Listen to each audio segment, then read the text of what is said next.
Hey everyone, my name is Hirsch Wilson, and today is September 9th, 2021. I wrote this shortly after 9/11 in 2001, and I thought I'd share it with you on the 20th anniversary. Shanksville, Pennsylvania is 1,694 miles from Santa Fe, New Mexico.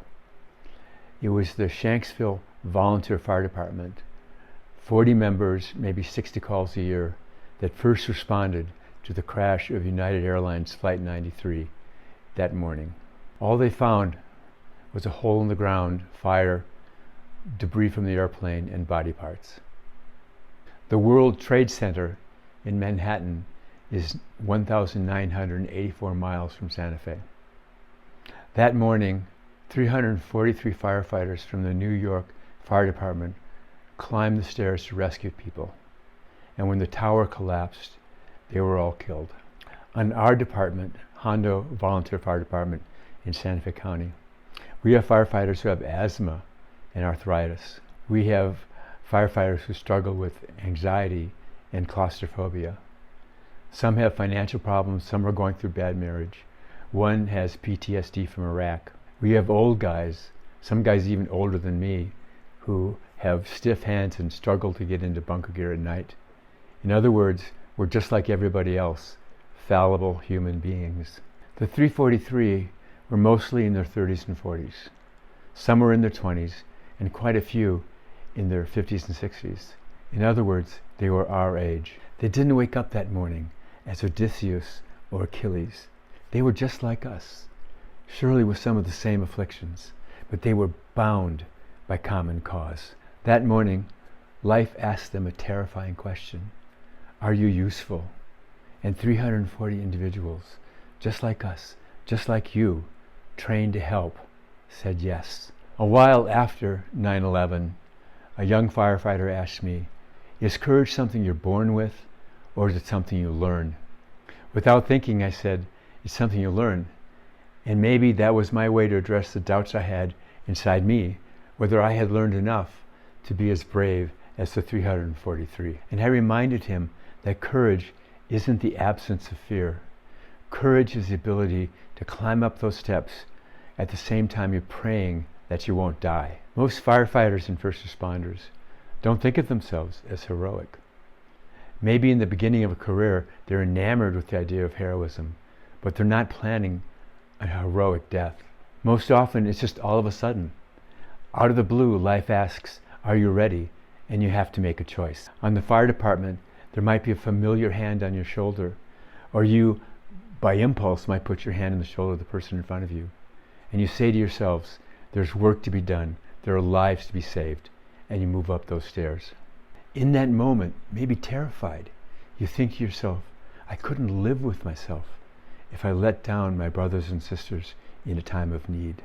I couldn't live with myself if I didn't do everything I could to save somebody. That's the creed.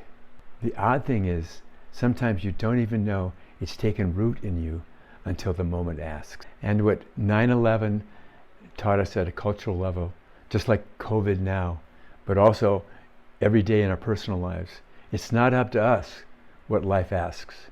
It's up to us to choose how we're going to respond. In times like this, it also revealed three groups of people. There were those who were shocked, in pain, dying, those who had lost relatives never to be seen again. Then there were those who wanted and could help. They were trained to help and understood what needed to be done. Then there was this vast group of people who were in shock, who didn't know what to do, and kept asking the question, why? How could this happen? Why did this happen to us? And as every firefighter or first responder will tell you, that why did this happen to us is the wrong question. Stuff happens all the time. To good people, bad people, stuff happens.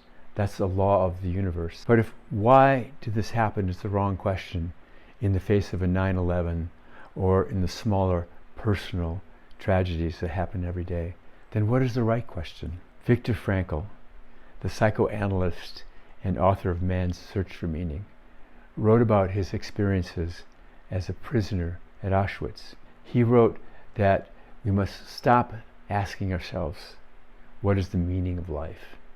And instead understand that life is questioning us every hour and every minute of the day. Our answer, he wrote, must consist not in talk and meditation, but in right action and conduct.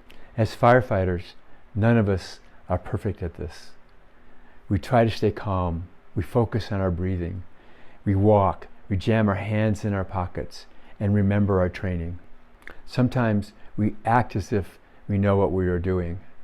I remember a line from the Talmud, act as if you have faith, and then you will have faith. But that phrase, how can I help? How can I be useful? Is a prayer, a meditation. And it's followed by the most significant spiritual shift that we can experience.